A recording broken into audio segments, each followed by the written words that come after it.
Bismillahirrahmanirrahim. Alhamdulillah Rabbil Alamin. Assalamu alaikum tout le monde. Et bienvenue dans la deuxième épisode de notre série Bani Adam, les enfants d'Adam. Dans cette série, nous allons parler non seulement de l'histoire de l'humanité, mais l'histoire aussi de la création.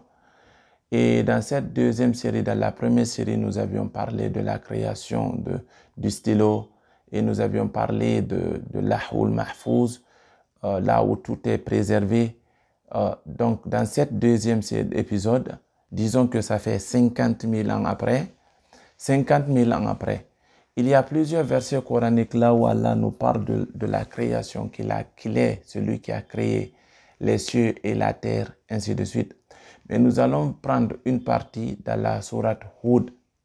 Ça, c'est la 11e sourate, verset numéro 7. Nous allons juste prendre une petite partie de ce verset. Ce que nous allons découper et après, nous allons voir ça dans d'autres épisodes, Inch'Allah. Donc, Allah dit quoi? Il dit « Wa huwa allazi khalaqa as-samawati wal ard fi sittati ayyamin wa kana arshuhu alal ma » Allah nous dit ici qu'il est celui qui a créé as-samawati wal ard. Il a créé les cieux et la terre. Fi sittati ayyam. Il a dit dans 6 jours. Après, il a dit que quoi? Wa kana arshuhu alal ma, comme on l'avait dit dans la première partie, que son trône se trouve sur l'eau. Ok? Maintenant, pourquoi Allah a précisé ici fi sittati ayyam, qu'il a fait ça dans 6 jours? Il y a une autre maladie ici que les Juifs ont inventé, les chrétiens et les Juifs ont inventé, qui tombe malheureusement chez les musulmans, qui contamine les musulmans. Et quelle est cette maladie? Même si nous prenons, vous savez, chaque chose a une source. Nous travaillons ou nous allons à l'école, nous étudions du lundi au samedi. Et on se repose, soi-disant le dimanche. On dit le dimanche, c'est un jour de repos. Pourquoi et quelle est la source de cela? Si nous prenons le temps, dans ce verset, c'est la réponse parce qu'il y a une maladie grave ici. Allah a dit qu'il a créé les cieux et la terre dans 6 jours. Quelle est la maladie que les Juifs et les chrétiens ont inventée à ce sujet? Ils ont dit que comme Allah a dit qu'il a créé les cieux et la terre dans 6 jours, ils ont dit que Allah s'est reposé le 7e jour.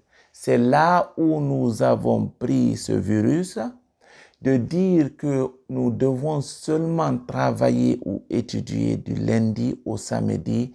Le dimanche, c'est un jour de repos.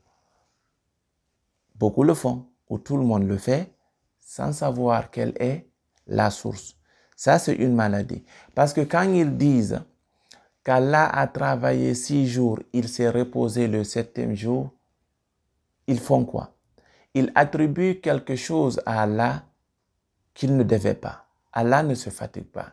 Il y a plusieurs versets là où Allah dit qu'il ne se fatigue pas. S'il voulait aussi. Donc ça, c'est le premier point.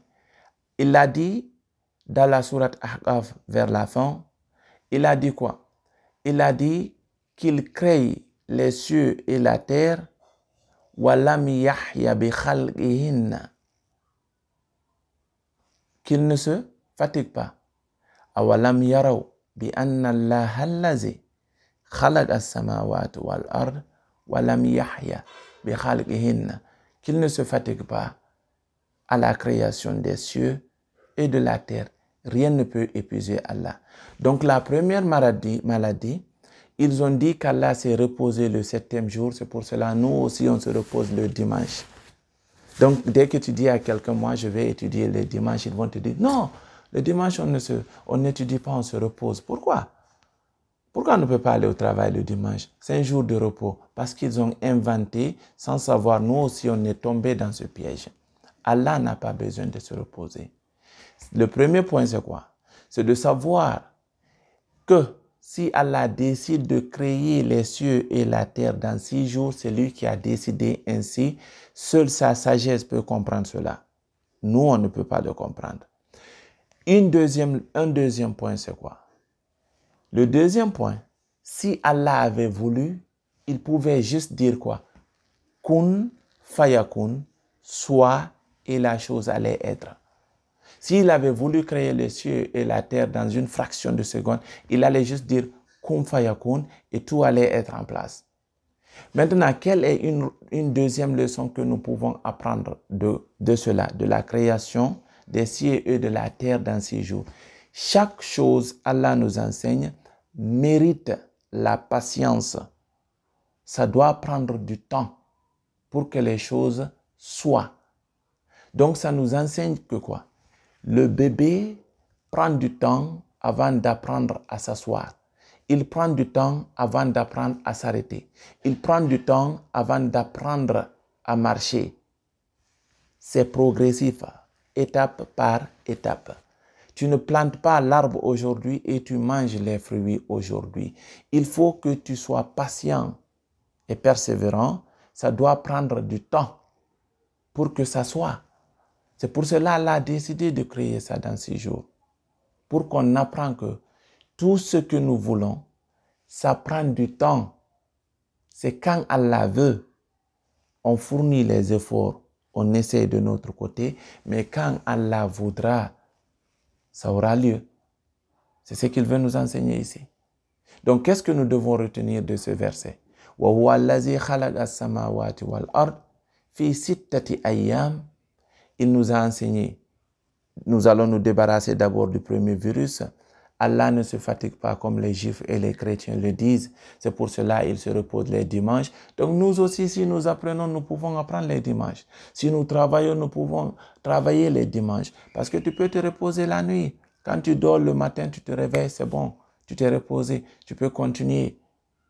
Ok? Donc, il ne faut pas être contaminé par cette maladie de dire que Allah a travaillé 6 jours, il s'est reposé le 7e, a'oudhu billah. Deuxième point, il pouvait juste dire kun fayakun pour que la terre et l'univers et tout soit, et ça allait être ainsi. Mais il a décidé de prendre du temps à sa création. Donc, nous devons aussi prendre du temps pour atteindre nos objectifs. Si nous en avons, nous devons prendre du temps pour chaque chose, étudier la chose, aller pas à pas. C'est comme ça Allah a voulu que l'univers soit, et Inch'Allah, c'est comme ça que l'univers sera. Wa sallallahu wa sallam wa baraka ala nabiyyana Muhammad wa alihi wa sahbihi ajma'in.